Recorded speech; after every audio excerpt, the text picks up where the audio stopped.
Oh my god, how much more adorable can you get? Kirby's Epic Yarn. This is one of those games that seems to fly under the radar of the Kirby fanbase. This is because Epic Yarn is technically not part of the main series, rather a spin-off of sorts co-developed by HAL and Goodfeel. But you're not here to listen to a detailed lesson on this game's development. You're here for another challenge video. Since the Nightmare in Dreamland video did really well, by my standards, I thought up another challenge almost immediately. You see, Epic Yarn has these little collectibles throughout the game known as beads. They almost act the same as coins would in the Mario series, but the bigger the bead, the more beads are added to your repertoire. Yeah, you already know where this is going. We're here to complete Epic Yarn while collecting the least amount of beads possible. This challenge has a fair amount of rules, and rather than explain them all here in the intro, we'll explain the rules as they appear in the video. Anyway, enough yarning around, let's hold our Wii remote sideways, and let's dive in.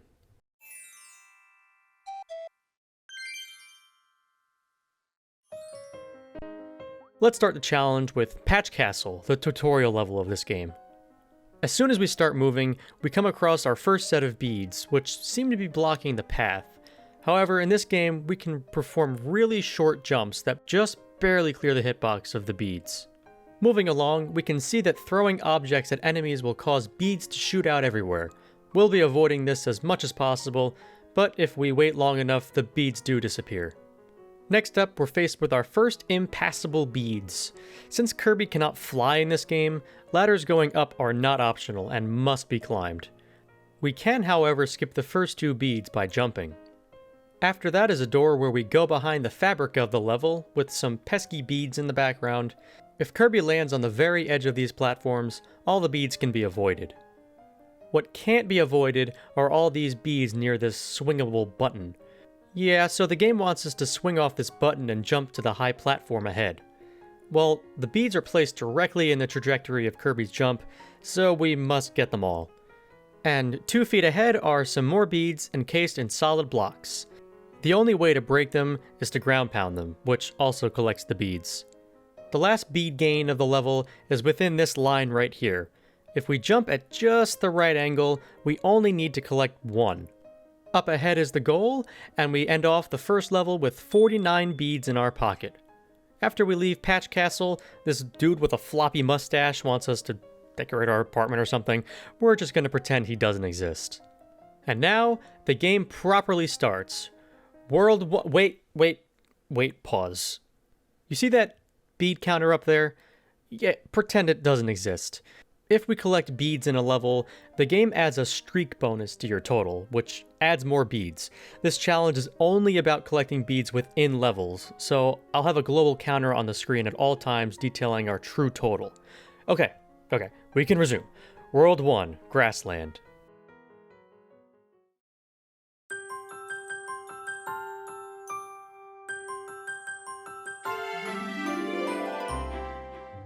The first level of Grassland, Fountain Garden, starts off similar to Patch Castle, with a little short hop underneath these beads. Oh yeah, and while I'm thinking of it, this will not be a 100% run, so all collectibles will be ignored. Anyway, we're coasting on through pretty easily, dodging some bead geysers. I clear this wall with a jump off this Waddle Dee's head. We commit homicide, and naturally become a giant Kirby-shaped tank. This game is really all over the place, isn't it? Okay, so this tank severely limits our mobility, so we'll surely come across some impassable beads.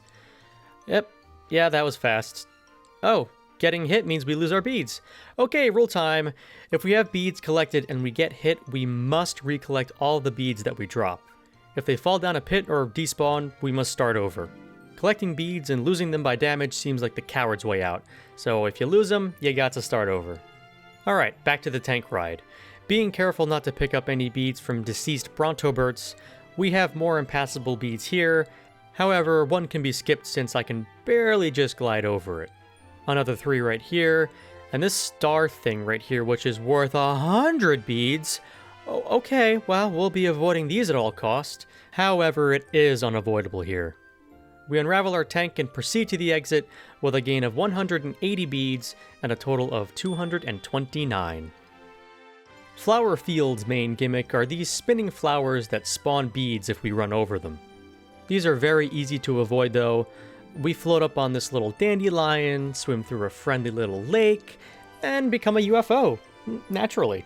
While there are a ton of floating beads throughout this section, there's nothing we can't easily coast through.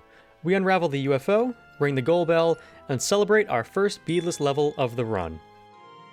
Rainbow Falls is a very straightforward level. We're running up and down rushing waterfalls, all while easily avoiding beads.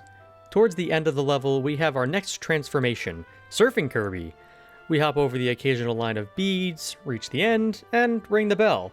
Another beadless level in the books. Big Bean Vine is the most annoying level so far. As you're climbing the beanstalk, most of the platforms have beads atop of them, so we must edge jump most all these platforms in order to avoid the beads. This spot was specifically fickle. After minutes trying to manipulate this platform to go up so I can make the platform above, it just wasn't working out. However, I had the idea to grab this floating Waddle Dee as I was at the peak of my jump. Doing this gave me the small vertical boost I needed to get onto the platform. The rest of this level basically consists of jumping on balloon-wielding Waddle Dees, avoiding beads, and making progress. We ring the goal bell, and for a third time in a row, there are no beads to speak of. Next up is the World 1 boss, Fangora. A big old dragon that tries to stab us with his tongue, and we just pull on his tongue like so, and... oh my god. Beads! Beads everywhere! What do I even do here? I'm not gonna lie, when I first saw the beads explode all over the floor, I thought this challenge was dead in the water. However, I tried again, this time moving all the way to the edge of the screen, and hey! No beads. Okay, maybe this is possible after all. But the beads are not despawning like I thought they would. Okay, think. Oh, no, they despawned? Oh god, this fight is nothing but a giant roller coaster of emotions. Okay, so we keep trying and pulling his tongue and hoping we don't collect beads. Let me reiterate. The bead spread is totally random, and I just have to keep trying over and over again until I get the desired outcome. While incredibly annoying and time-consuming, we slap Fangora with his own tongue for the last time, and he's toast. We finish yet another level without a bead increase. This world's total bead count was 229, and with that, we move on to World 2, Hotland.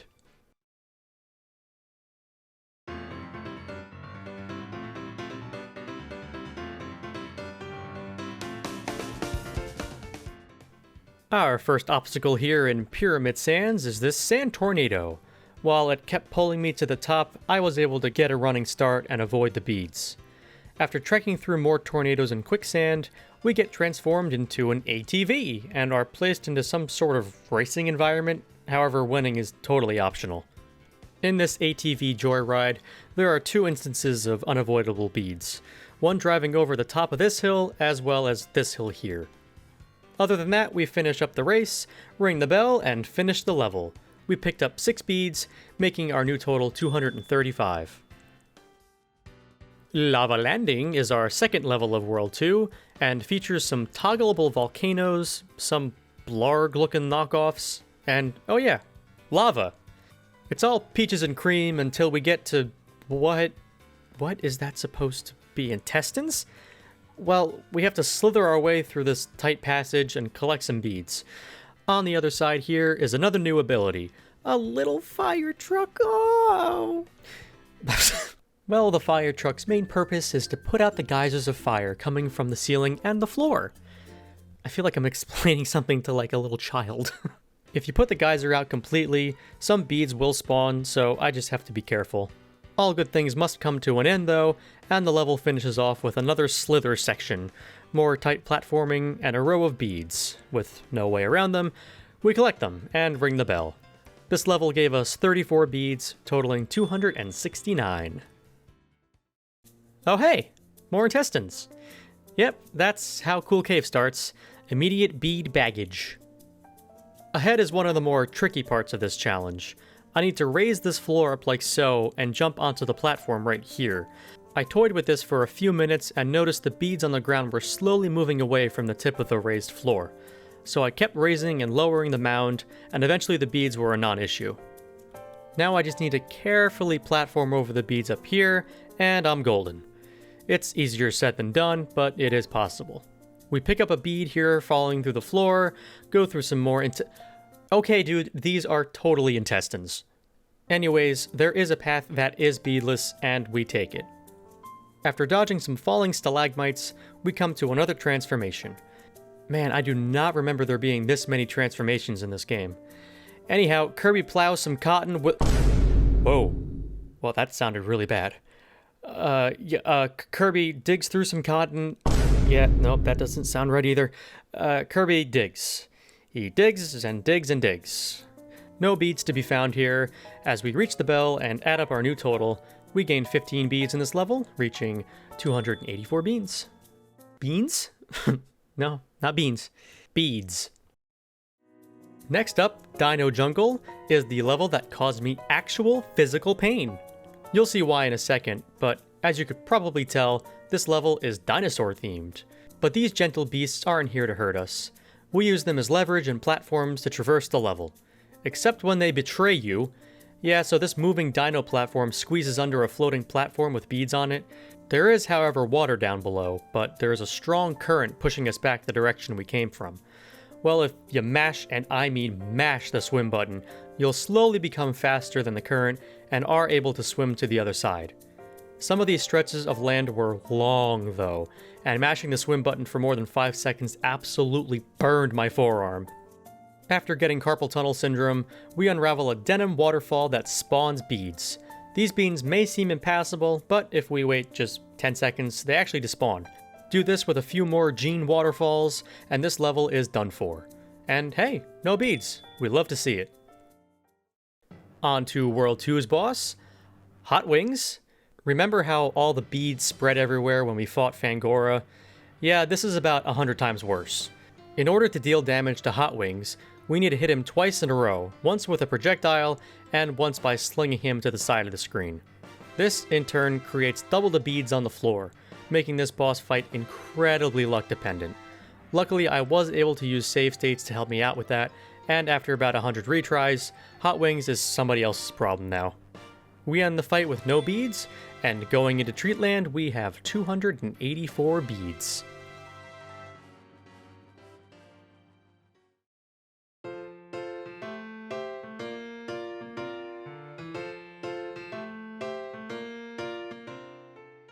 Our first stop in World 3 is Toy Tracks. At the start, the game wants us to pull this car out and use it as leverage, but there are pesky beads in the way. So if we squeeze atop the gap of beads like so, we can land on top of the car, then perform a running jump to navigate to the ledge. Our next obstacle is this marching soldier. We need to get to the ground below, but in order to do so, we need to collect one of these beads. We get some more beads in this robot section, and we come across a very sad teddy bear. Well, in order to make him smile again, we have to head down this ladder and stitch his foot back up. The problem is, there are beads on the ladder. I tried using these enemies to jump up to the ledge, but I was just short of making it. We can skip a bead on the ladder by maneuvering around it, and we can now fix Mr. Bear. And in return, he offers the ledge we need to reach our next transformation. Choo-choo. This transformation is one of the most notorious ones in the game, mainly because it just switches to point controls out of nowhere, and it's not very intuitive to control. Annoying controls aside, the only beads we need to collect are these 3 in the middle of the road. Everything else is smooth, well, as smooth as can be, sailing to the end of the level, where we gain 33 beads with a new total of 317. Next up, Mushroom Run is a very vertical stage, jumping up giant bouncy mushrooms to gain progress. This segment with the swinging mushrooms was a pain. There are so many beads everywhere, and the jump height you get when you swing up is really unpredictable. The beads we are forced to get are by the swing section. We need to collect 2 of them to just barely make the ledge across the gap. The next obstacle is this frog blocking the path. You're supposed to jump over him with that blue mushroom there, but since there are beads in the way, we need to use an alternate method. If you let him eat you, hopefully the beads that you spit out all get launched to the right, then you can use invincibility frames to pass right through them and recollect all the drop beads. Because remember, if we get hit and lose beads, we must recollect all of them before they disappear. Not too far from here, we jump through one last mushroom gauntlet and ring the bell. We gain 10 beads here, meaning we now have 327 beads in our pocket. Sweets Park starts out with immediate beadage. This cake has 6 beads on top, but in order to collect the fewest, we need to collect this one off the edge, then jump over the rest. This spinning cookie also sees us grab one more, as I was able to just barely jump over the remaining 3. And that's really about it. There was a bunch of level left, but nothing really of note. We ring the bell and pocket 10 more beads, totaling 337. Next is Melody Town, a level based around musical instruments. Now, I am completely biased when it comes to anything music related as I have a musical background, so this level hits the spot for me. A lot of music notes pop out of the instruments as we quote-unquote play them. These notes also have beads attached to them, so we just need to be careful not to collect them. We do have to collect these beads in the trumpet, and are immediately launched onto sheet music, which is really freaking clever. If we push up as soon as we're blasted, we avoid all the beads and continue on. And look at this giant harps that you swing across and it plucks the strings. Ooh, I love it! Anyway, I tried clearing this gap without collecting any beads, but I had to collect one of them in order to cross. Hey, it's a French horn, my instrument of choice. We collect 2 beads and get shot out of the French horn. Like before, we dodge all these evil music notes and swing the bell. Melody Town gifted us 12 beads with a new total of 349. Hey, we got Squashini over here! Don't know why this guy was given the name of an Italian plant, but here's our boss for World 3. His gimmick is a slot machine of sorts, randomly selecting what his attack will be. We need him to land on the hats, as that's our way of attacking him. Just like with the other bosses, we need to get to the side of the screen so we can avoid any beads that fly out of Squashini, but this happens.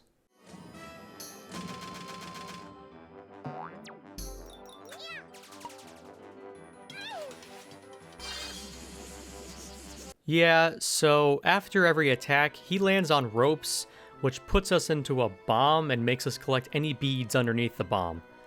I was getting a little worried here, so I started over hoping for a different outcome, but he still lands on ropes after I attacked him.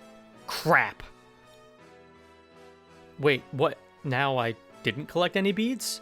So, as it turns out, if I hold up after the curtain falls, I just don't collect any beads? Okay, I'm not gonna fight that. Well, we do that twice more, and we make squash out of Squashini. Once more, this boss fight is bead-free, and we enter World 4 with 349 beads.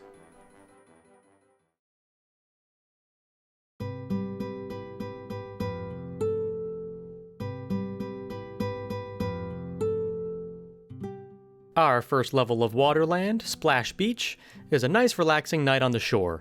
Everyone is sleeping, and everything is peaceful. How's about we wake everyone up, though?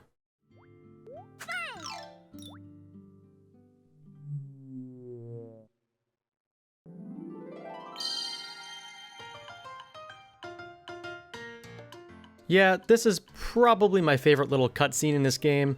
When I was replaying this game for the challenge video, I had no recollection of this happening, so I was just sitting there with a big dumb smile on my face. Anyway, as we continue on in the bright daytime sunlight, we're met with another button to swing onto to get over to the platforms on the right.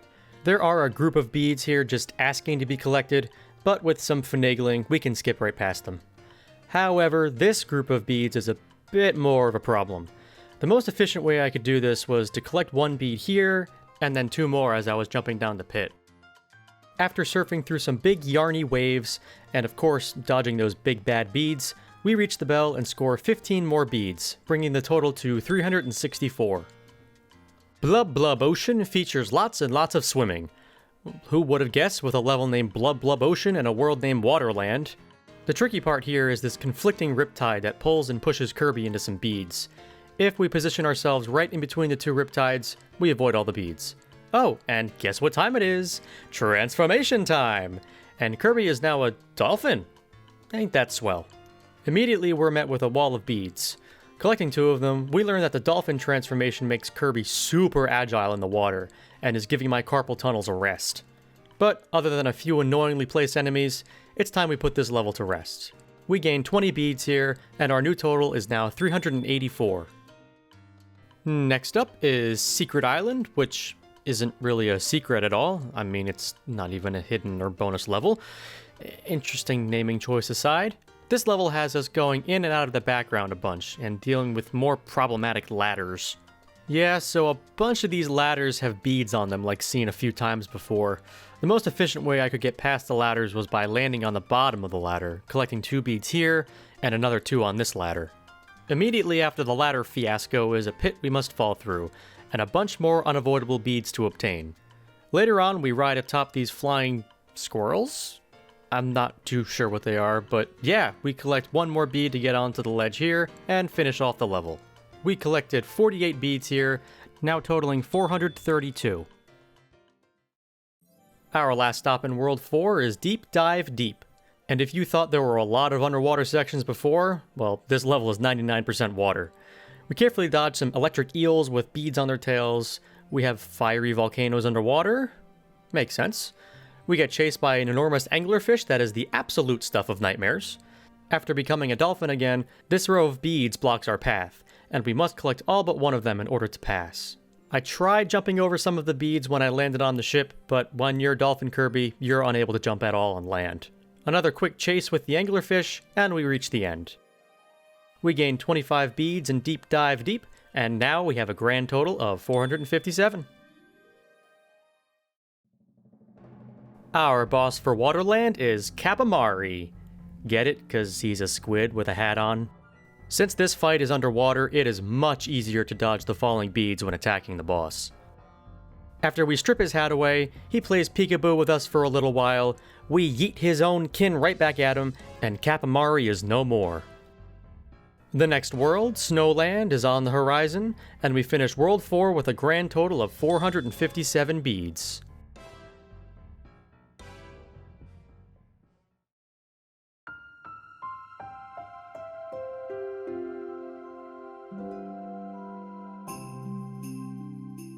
World 5's first level is Snowy Fields, and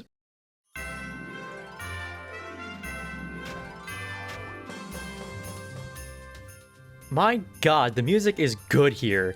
In fact, the music in this entire game is phenomenal. I know this isn't a review or a retrospective of Epic Yarn, but man, I've got to give credit where credit is due. This is top 3 Kirby soundtracks of all time.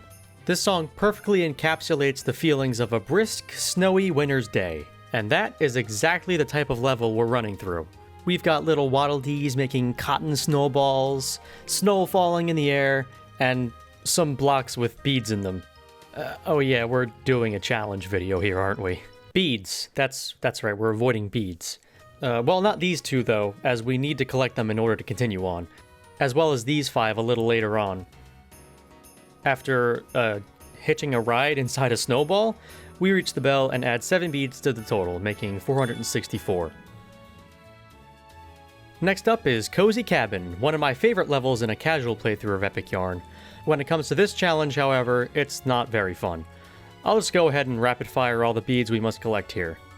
2 to climb up this ladder, 10 from this arrow of beads telling us to go up, another 1 to cross over the wind stream, 2 more on another ladder, and another 2 on another ladder, 4 more on this ladder over here. Wow, I'm getting sick and tired of all these ladder beads, and that's finally it. In total, all of those beads added up to 65, bringing the new total to 529. I always remember Mount Slide being really annoying for some reason, but I think that was just for 100%ing the game. This level is actually really straightforward. The entirety of the level sees Kirby snowboarding down a snowy mountain, and yeah, while there are plenty of beads to avoid, there's none that are even a problem to maneuver around. As soon as the snowboarding adventure started, however, it is over. The goal is only 3 feet away, and we gained no beads in that level. Well, after a nice easy level comes the Devil in Disguise. The music and atmosphere are so peaceful in this level, but the bead placement here makes me want to tear my hair out. What you're supposed to do is toboggan throughout the majority of the level. However, there are so many beads in the direct path, it's insane. This is probably the first stage in this challenge where I feel there could be improvements made that I'm just not seeing. So if you guys see something that I don't, let me know in the comments below. To begin, we get 2 beads right here at the start as we jump over this huge line of beads. Later on in the level is this really annoying Ferris wheel of sorts that has beads in the center of the circle. The best way I found to go about this was meticulously landing in between these 2 big beads to collect the small bead and just barely clear it to the other side and jump to the ledge above. And another Ferris wheel dead ahead. We do pretty much the same thing as the last one while being careful of this icy geyser. There's this area up ahead where we keep hopping over beads that are directly in the way. We skip these beads by using Chili the Snowman over here and hopping atop his head to get to the platform above. Simply float over the beads and we're good. And let me tell you, most of these beads here are skippable, but holy cow does this level last forever. It just keeps going and going and going. Eventually we do get to this part which does require us to collect most of these beads in the row. The last couple though can be skipped. Oh my god, this level seriously never ends. Yeah, so we collect more beads like so, with some being avoided. Alright, we should finally be done with this okay, more beads, I guess. So with this arc of beads, I just run off the edge without jumping, land on the other side, use the icy physics to my advantage, and slide underneath this big bead. And finally up ahead is the goal, with a pretty big increase of 73 beads, making the new total 602. Alright, Mr. DDD, what do you have in store for us this time? Ah, a pretty basic fight. Cool. Yeah, so all we need to do is pluck his strings up on top and tuck ourselves right next to the king's body to avoid the falling jewelry. Do that a few more times and victory is ours. For a 6th time in a row, this boss fight nets us 0 beads, marking the end of World 5, with a bead total of 602. Boy, I hope the rest of these boss fights will be this easy.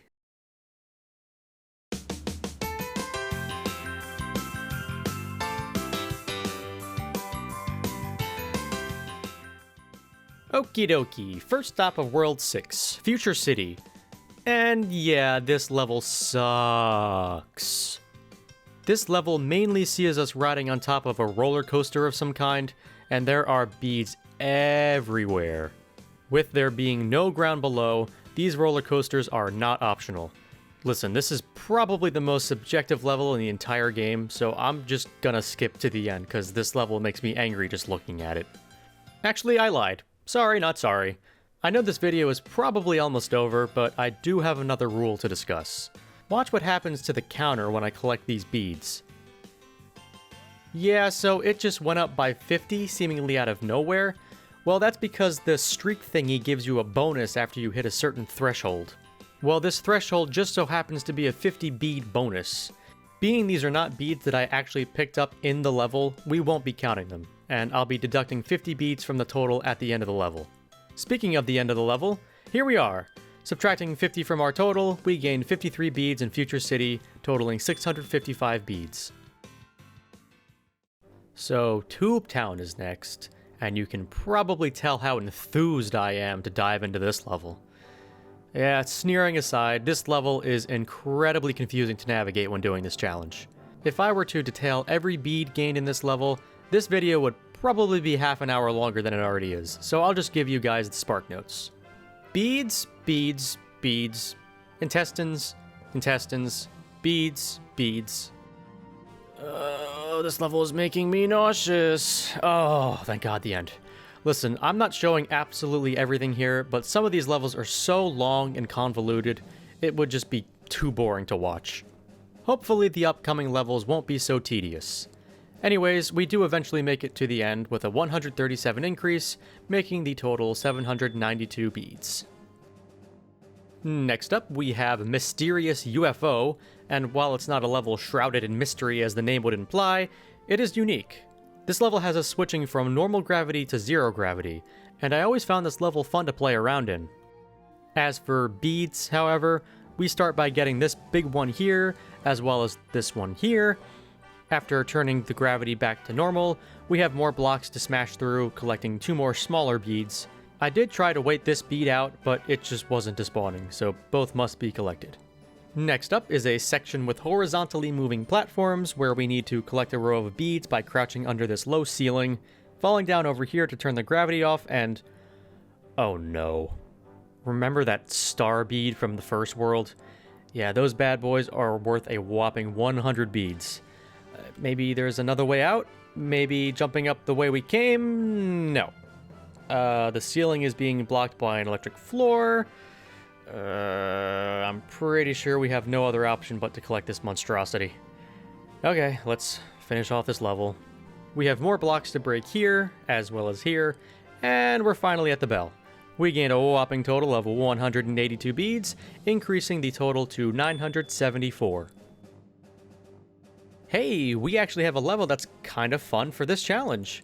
Yeah, so Stellar Waste strikes the perfect balance between challenging and fun when attempting this challenge. There is some tricky platforming here, however, for whatever reason it feels super satisfying to pull it off. And then at the end, there's this rocket section where we literally have to do nothing. It's fantastic. And the best part? No bead gain. We love to see it. Now for our Knight in Shining Armor, Meta Knight. For some reason, I came in with the hunch that this fight would be super difficult, but there's these platforms spread throughout the arena, so we can easily deal damage to him while he's under the platforms, and the beads get stuck up above us. We make laughably easy work out of Meta Knight, and the final world is... what? Wait, genuinely, what just happened? Let me do that again. Maybe it was just some sort of fluke. Yeah, nope, not a fluke. So, for this fight specifically, after we land the final blow, all the beads are just automatically collected. But like, why though? Well, we unfortunately end this boss fight with a 500 bead increase, making the total for World 6 1,474. Well, maybe we'll have better luck in the final world of Epic Yarn, Dreamland.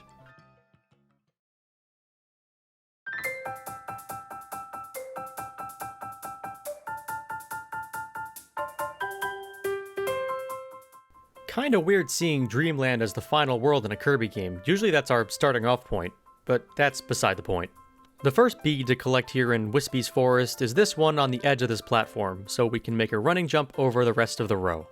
After that, there are 2 vertical columns of beads stacked 8 beads high. We can get over the first one by using the platform to the left, but this second one sees us grabbing the bottom 2, as that jump from the left was nowhere near enough to clear both columns. Next, we damage boost through some spikes, collect some more beads whilst damage boosting through these spikes, and quickly pick up our lost treasure so as to not lose any of it.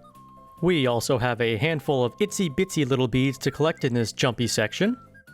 There's a bunch more small beads we need to collect just up ahead, one over here, and... hey, I see that star over there. I'm privy to you, sir. For the last bit of the stage, we get a tank reprise, and yeah, there's a bunch of beads to collect throughout this ride, so we'll just skip to the end and tally up the total. Oh, hey, Wispy, you want a missile sandwich for lunch?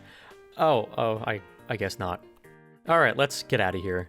Being that our bead streak passed 50 here, we subtract 50 from our total, which gives us a 276 total, topping off at 1,750 beads. Alrighty, Tempest Towers. Seems daunting. Well, really, it's just a windy stage, so it's actually kind of fun to traverse. When Kirby turns into an umbrella, he floats gently in the breeze, making it both easier and harder to avoid beads. Most of the beads collected in this level are due to these cannons, which are making their appearance for the first time in this challenge. This upwards gust of wind also makes us collect some more beads, but other than that, it's just one more beadful cannon, and we're already at the end. Short level. 145 was our total, and 1,895 is the total bead count. Okay, so Cloud Palace. This is probably my least favorite level in this game. I think I would genuinely rather stick a needle in my eye than ever play this level again for this challenge. There was absolutely nothing fun or satisfying about it. Kracko was an absolute menace the entire time. Oh yeah, Kracko was in this level for whatever reason. Ugh, you know what? That entire rant right there was an unscripted monologue about my absolute hatred for this level. I don't even want to talk about it anymore, so this is where we had to get the beads. Right here in the beginning... Wait, is that really it? This level gave me so much hell, and there were only 15 beads altogether. I honestly don't even know if I should be happy or angry. Okay, anyway, yeah, 15 beads was the total, making our net total 1,910. Our last normal level, Castle DDD, while not as annoying to navigate as Cloud Palace, does see a lot of beads collected. A bunch from this cannon here, and this one here, some more swinging buttons with beads right in my trajectory, and then this.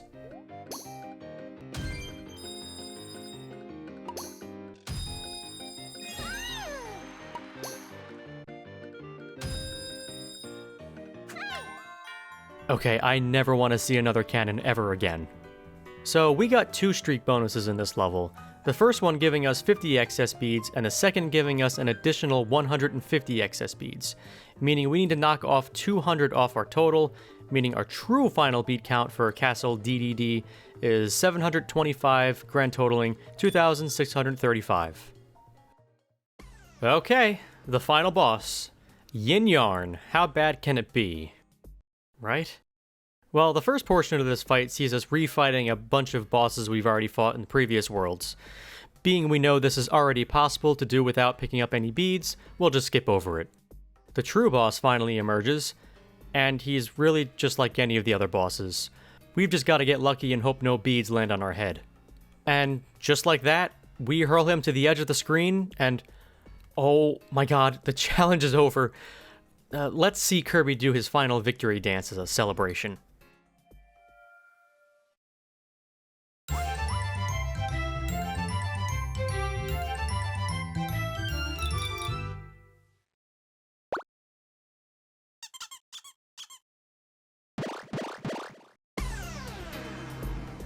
Yeah, you're naive to think a Kirby game wouldn't have 30 fake-out final bosses.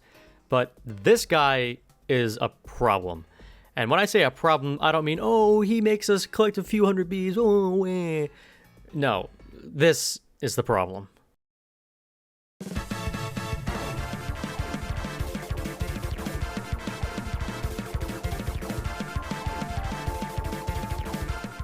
He just keeps spitting out beads. Yeah, there's absolutely no way I can avoid all these beads. I mean, he spits out a bunch of beads like 30 times. So what do we do from here? By this point, it's a little late to throw in the towel and label this challenge as impossible. Well, I've come to a bit of a compromise. I'll let you, the audience, decide what the final total should be. Without the use of tasking or excessive save stating, my final total was 1,620 beads for the final boss. I know for a fact this number can go lower, so I would be incredibly curious to see how low a task could get that number to. If someone would like to task this part out, or hell, the entire thing, let me know down in the comments, and I'll feature your task video in a pinned comment. So that takes care of that problem, but what is the final total for this entire challenge? Well, I'll give you 2 final answers. The first one is the final bead count before we beat the final boss, which is 2,635. I like this one the most, as the number of beads collected in the final boss fight is, right now at least, completely subjective. But if you want to add Yin Yarn's beads to our total, then we subtract 200 from the total, as we got 2 streak bonuses, and we come out to 4,055. But in the end, it's up to you, the viewer, to determine what you think the proper final score is for this challenge.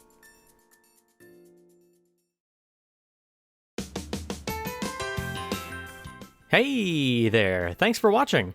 My second video is finally done, woohoo! And this one was a doozy. My fingers are still sore from mashing that stupid swim button. Anyway, if for whatever reason you haven't seen it already, I did a challenge video on Kirby Nightmare in Dreamland, where I set out to gain the least amount of points possible in a 100% run, and some lovely commenters have already offered ways to decrease the score count that I completely missed. If you see any beads that I could potentially have avoided collecting, let me know down below. And yeah, until next time.